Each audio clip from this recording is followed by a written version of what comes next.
ముంబైకి చెందిన శర్మ కుటుంబానికి డబ్బులు పొదుపు చేయడం అనేది ఎప్పుడూ ఓ ప్రహసనంగానే ఉంటుంది. ఎప్పుడూ కుటుంబ సభ్యులు కష్టపడుతూనే ఉంటారు. అయితే కొన్ని బడ్జెట్ సూత్రాల గురించి తెలుసుకొని వాటి ద్వారా ప్రేరణ పొంది ఇప్పుడు ఓ మొబైల్ యాప్ ను ఉపయోగించి వాళ్ళ ఫ్యామిలీ ఖర్చులన్నింటినీ ట్రాక్ చేయడం మొదలుపెట్టారు. అలాగే జీరో బేస్డ్ బడ్జెట్ ను ఫాలో అయ్యారు. బయట తినడం పూర్తిగా తగ్గించారు. అలాగే అవసరాలకు మించి ఖర్చు చేయడం కూడా పూర్తిగా మానేశారు. ఈ పద్ధతిని పాటించడం ద్వారా వాళ్ళు తమ నెలవారీ ఆదాయంలో నెలకు 20% ఆదా చేయగలిగారు. ఇది వాళ్ళ కుటుంబంలో ఎమర్జెన్సీ ఫండ్ ను మొదలు పెట్టడానికి, అలాగే వాళ్ళ పిల్లల ఎడ్యుకేషన్ కోసం ప్లాన్ చేయడానికి కూడా ఆ డబ్బులు పనికొచ్చాయి. ఈ మెరుగైన విధానాన్ని ఇతర కుటుంబాలు కూడా ఫాలో కావచ్చు. ఇక రాజేష్ వ్యాపార ప్రగతి చూద్దాం. బెంగళూరుకు చెందిన యూత్ ఎంటర్ప్రెన్యూర్ రాజేష్ ఆన్లైన్ లో అధ్యయనం చేయడం ద్వారా 10:1 ఫార్ములా గురించి తెలుసుకున్నాడు. ఆ ఫార్ములాను తను పాటించాడు. రాజేష్ తాను నివసించే రూమ్ ను ఫ్రెండ్స్ తో షేర్ చేసుకున్నాడు.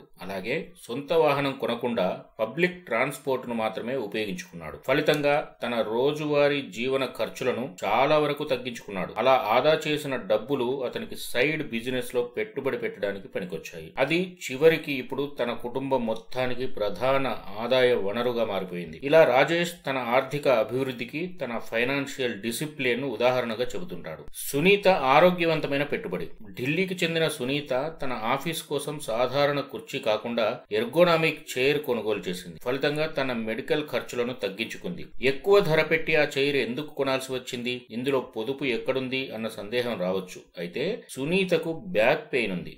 ఆమె తన ఆఫీసులో కుర్చీని కొనాల్సి వచ్చినప్పుడు నీడ్స్ వర్సెస్ వాంటెడ్ సూత్రాన్ని ఫాలో అయింది. ఆమె ఎర్గోనామిక్ చైర్ కొనుగోలు చేసింది. ఇది ఆమె బ్యాక్ పెయిన్ సమస్యకు ఎక్కువ కాకుండా పనికొచ్చింది. అంతేకాదు వెన్నునొప్పిని కూడా తగ్గించింది. అంటే మొదట్లో కుర్చీ కొనుగోలుకు వన్ టైం ఖర్చు ఎక్కువగా ఉన్నప్పటికీ దీర్ఘకాలంలో ఆమె వైద్య ఖర్చులను పెద్ద మొత్తంలో ఆదా చేసింది. ఇప్పుడు మనం చెప్పుకున్న వీళ్ళందరూ వాళ్లకు తెలియకుండానే ఉపయోగించినవి ఏంటో తెలుసా? China money saving secrets. చైనాలో డబ్బుల పొదుపు అంత పటిష్టంగా ఉంటుంది. ఫలితంగా అక్కడ ప్రజలు ఆర్థికంగా, మానసికంగా దృఢంగా ఉంటారు. ఇప్పుడు చెప్పుకున్న 3 కుటుంబాల మాదిరిగా చైనా అంతా హెల్త్ గా, వెల్త్ గా ఉంటారు. మరి ఏంటా చైనా మనీ సేవింగ్ సీక్రెట్స్? వివరంగా చూద్దాం. China money saving secrets. చైనాలో డబ్బు పొదుపు రహస్యాలు, భారత ప్రజలకు పాఠాలు.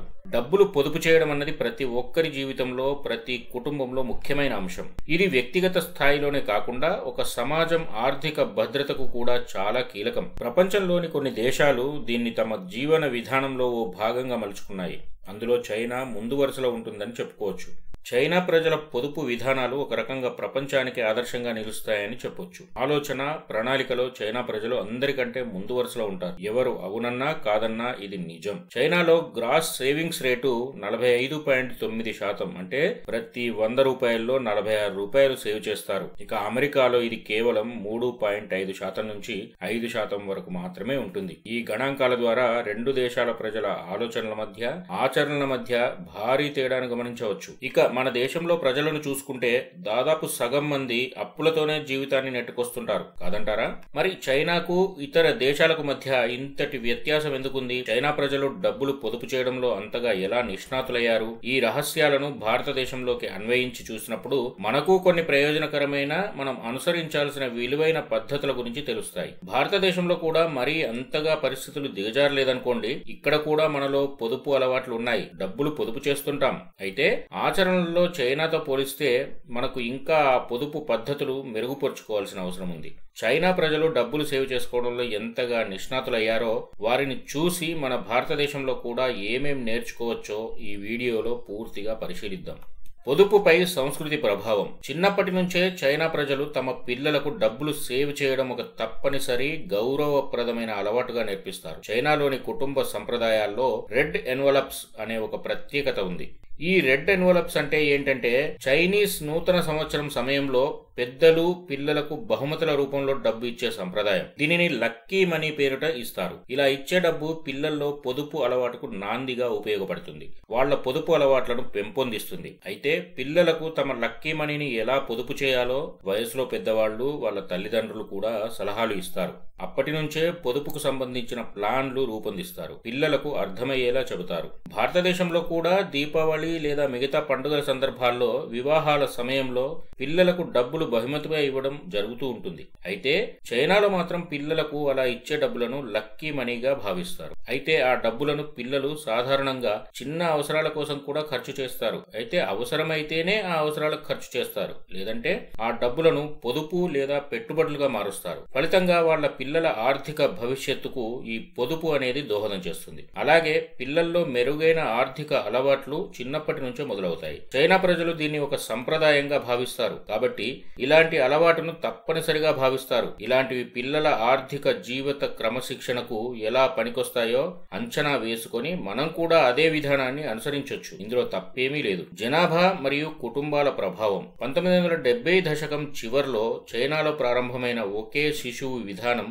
వాళ్ల పొదుపుపై గణనీయమైన ప్రభావం చూపించింది. ఇది ప్రజల ఆర్థిక నైపుణ్యంపై ప్రభావం చూపించింది. తల్లిదండ్రులు తమ ఏకైక సంతానం కోసం మాత్రమే ఖర్చు చేయగలగడం వల్ల వాళ్ళు తమ సంపాదనలో మరింత ఎక్కువగా సేవ్ చేయడం సాధ్యమైంది. దీంతో పిల్లలకు మెరుగైన విద్య, ఆరోగ్యం అందించడంతో పాటు భవిష్యత్ పెట్టుబడులకు ప్రాధాన్యత పెరిగింది. భారతదేశంలో సాధారణంగా కుటుంబాల పరిమాణం పెద్దగా ఉంటుంది.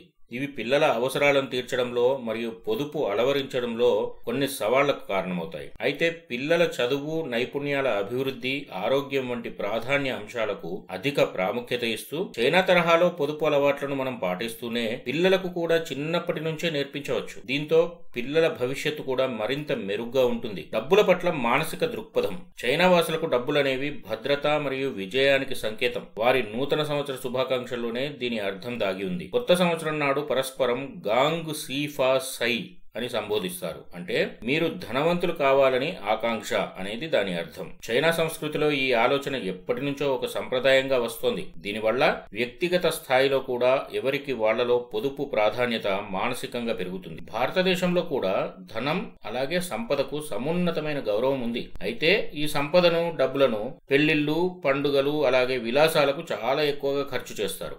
అయితే ఈ ధనంలో కొంత భాగాన్ని పొదుపు అంటే సేవింగ్స్ లేదా దీర్ఘకాలిక భద్రతకు, సేఫ్టీకి కేటాయించడం ద్వారా మెరుగైన ఆర్థిక స్థితి సాధించవచ్చు. అలా చేయడం వల్ల చైనా విధానం అందరికీ ఉపయోగకరంగా ఉంటుంది. చైనాలో సేవింగ్ పద్ధతులు, పొదుపు కోసం practical techniques. Zero based budget. China ప్రజల ప్రధాన పొదుపు పద్ధతుల్లో జీరో బేస్డ్ బడ్జెటింగ్ ఒకటి. అక్కడి ప్రజలు ప్రతి రూపాయిని లెక్కలోకి తీసుకోవడం ద్వారా పొదుపు చేస్తారు. ఇది జీరో బేస్డ్ బడ్జెటింగ్ తో సాధ్యమవుతుంది. అంటే ఈ విధానంలో ప్రతి రూపాయి ఎక్కడ ఖర్చు అవుతుందో ముందుగా ప్లాన్ చేస్తారు. ఈ ఆలోచన ద్వారా డబ్బును అనవసరంగా ఖర్చు చేయకుండా ప్రతి స్టెప్ లోనూ సేవింగ్ చేయడం సాధ్యమవుతుంది. భారతదేశంలో కూడా మెరుగైన ఈ పద్ధతిని అనుసరించవచ్చు. అలాగే మనీ మేనేజ్మెంట్ కు చెందిన పలు యాప్లు ఇప్పుడు అందుబాటులో ఉన్నాయి. ఆ యాప్లను ఉపయోగించి మన రోజువారీ ఖర్చులను ట్రాక్ చేయొచ్చు కూడా. అలా చేయడం వల్ల ఆర్థిక క్రమశిక్షణ, ఫైనాన్షియల్ డిసిప్లిన్ పెరుగుతుంది. విలాసాలపై నియంత్రణ. చైనాలో ఖరీదైన వస్తువులు కొనడంపై ఎవరికి వాళ్లే నియంత్రణ పాటిస్తారు. అక్కడ విలాసవంతమైన వస్తువులను కొనడం చాలా అరుదు అని చెప్పొచ్చు. ఇది సేవింగ్ కు ఆర్థిక బలాన్ని ఇస్తుంది. చైనాలో కుటుంబాలు సాధారణంగా విలాసాలకు చేసే ఖర్చులపై నియంత్రణ పాటిస్తారు. అలా పొదుపు చేసిన డబ్బులను పిల్లల విద్య మరియు భవిష్యత్ అవసరాల కోసం పక్కన పెడతారు. ఉదాహరణకు మధ్యతరగతి చైనా కుటుంబం ఖరీదైన కారు కొనడం కంటే బస్సు లేదా ట్రైన్ వంటి పబ్లిక్ ట్రాన్స్పోర్ట్ నే ఉపయోగిస్తారు. తద్వారా మిగుల్చుకున్న సొమ్మును పిల్లల విద్య కోసం లేదంటే ఇతర అవసరాల కోసం సేవ్ చేస్తారు. ఇక భారతదేశంలో చూస్తే బ్రాండెడ్ వస్తువులు అందరినీ ఆకర్షిస్తాయి. ఫలితంగా వాటిపై ఎక్కువ డబ్బులు ఖర్చు చేయాల్సి వస్తుంది. దీంతో మన ఆర్థిక పరిస్థితిపై ఒత్తిడి ఎక్కువగా ఉంటుంది. ఇది ఒక వ్యసనంగా కూడా చెప్పుకోవచ్చు. స్టేటస్ కోసం నలుగురికి చూపించుకునేందుకు డబ్బులు విచ్చలవిడిగా ఖర్చు చేయడానికి చాలా మంది బ్రాండెడ్ అనే పేరును ఒక వాహకంగా వాడుకుంటారు. అయితే ఇలాంటి వృధా ఖర్చులను నివారించి చైనా ప్రజల మాదిరిగా ఎవరి పరిమితిలో వాళ్ళు సాధారణ జీవన శైలిని అనుసరిస్తే సొమ్ము పొదుపు చేయవచ్చు. వాస్తవిక అవసరాలకు మాత్రమే ఖర్చు చేయడం ద్వారా డబ్బు సేవ్ చేయడం సాధ్యమవుతుంది. 10:1 ఫార్ములా. చైనాలో ప్రతి ఒక్కరూ ఒక గొప్ప పొదుపు వ్యూహం అమలు చేస్తారు. తమ ఆదాయంలో కొంత భాగంతోనే జీవించడానికి మొదటి నుంచి అలవాటు పడతారు. ఉదాహరణకు ఎవరైనా 10 రూపాయలు సంపాదిస్తే అందులోంచి వాళ్ళు కేవలం 1 రూపాయి మాత్రమే ఖర్చు చేస్తారు. మెరుగ్గా జీవించాలని లక్ష్యంగా పెట్టుకుంటారు. తమ జీవన విధానాన్ని అలా మలుచుకుంటారు. అంతవరకే ఖర్చు చేసేలా లైఫ్ స్టైల్ ను రూపొందించుకుంటారు. ఇది ప్రతిసారి సాధ్యం సాధ్యం కానప్పటికీ ఈ సూత్రం ఖర్చులను తగ్గించడం మరియు పొదుపులను పెంచుకోవడాన్ని ప్రోత్సహిస్తుంది. భారతదేశంలో కూడా ఖర్చుల విషయంలో విచక్షణ పాటించడం ద్వారా చాలా వరకు అనవసర ఖర్చులను తగ్గించుకోవచ్చు. చైనా వాళ్ళు అనుసరిస్తున్న ఈ విధానాన్ని మనం కూడా ఫాలో కావచ్చు. ఈ పద్ధతిని అనుసరిస్తే అవలీలగా డబ్బులు పొదుపు చేయొచ్చు. ఉదాహరణకు ప్రతి వారం బయట రెస్టారెంట్లలో, హోటళ్లలో లేదా షాపింగ్ మాల్స్ లో భోజనానికి వెళ్లడం కాకుండా ఇంట్లోనే నచ్చినవి వండుకొని తినడం ద్వారా డబ్బులను మిగుల్చుకోవచ్చు. ఫలితంగా ఈ రూపంలోనూ మంచి సేవింగ్ సాధ్యమవుతుంది. కాలక్రమేణా ఇటువంటి చిన్న సర్దుబాట్లు గణనీయమైన పొదుపులకు దారితీస్తాయి. అవసరాలు వర్సెస్ కోరికలు. చైనీయులు తమ అవసరాలు మరియు కోరికల మధ్య తేడాను గ్రహిస్తారు. వాటిని స్పష్టంగా వేరు చేస్తారు. వాటిపైన వాళ్లకు పూర్తి స్థాయిలో క్లారిటీ ఉంటుంది. అయితే ఆరోగ్యం వంటి ముఖ్య విషయాలపై ఖర్చు చేయడానికి మాత్రం చైనా ప్రజలు వెనుకాడరు. అలాంటి వాటికి ఎలాంటి సంకోచం లేకుండా ఖర్చు చేస్తారు. అయితే అనవసరమైన వాటి విషయానికి వస్తే మాత్రం వారు డబ్బు విలువను జాగ్రత్తగా అంచనా వేస్తారు. కోరికల విషయంలో విలువ ఆధారితంగా సరైన నిర్ణయాలు తీసుకుంటారు. ఉదాహరణకు డిజైనర్ వ్యాలెట్ ను కొనడానికి బదులు చైనా వాసులు వాళ్ళు అదే ప్రయోజనాన్ని అందించే మంచి మన్నికైన సహేతుకమైన ధరతో కూడిన ఆల్టర్నేట్ వ్యాలెట్ ను కొనుక్కుంటారు. ఈ విధానం భారతదేశంలో ప్రజలు బాగా అన్వయించుకోవచ్చు. తమ అవసరం, జీవన విధానాన్ని బేరీజు వేసుకోవడం ద్వారా భారతీయులు కూడా ఈ సూత్రాన్ని పాటించవచ్చు. ఈ ఆలోచనను చైనా వాళ్ళ నుంచి తీసుకోవచ్చు. మన్నికైన ఫర్నిచర్ లేదా నమ్మదగిన ఎలక్ట్రానిక్స్ వంటి నాణ్యమైన వస్తువులలో పెట్టుబడి పెట్టడం దీర్ఘకాలిక ఖర్చులను తగ్గిస్తుంది మరియు ఆర్థిక స్థిరత్వానికి తోడ్పడుతుంది. ఇంట్లోనే వంట చేయడం.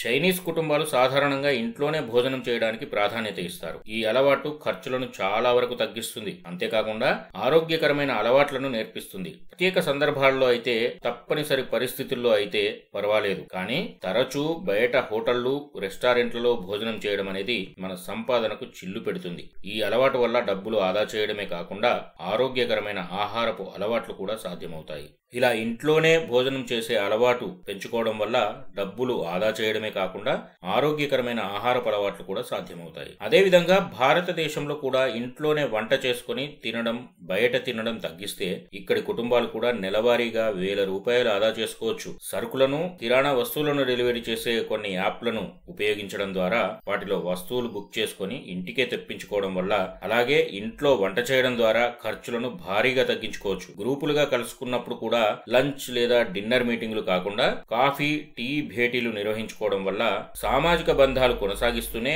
ఖర్చులను పెద్ద మొత్తంలో తగ్గించుకోవడానికి అవకాశం ఉంటుంది.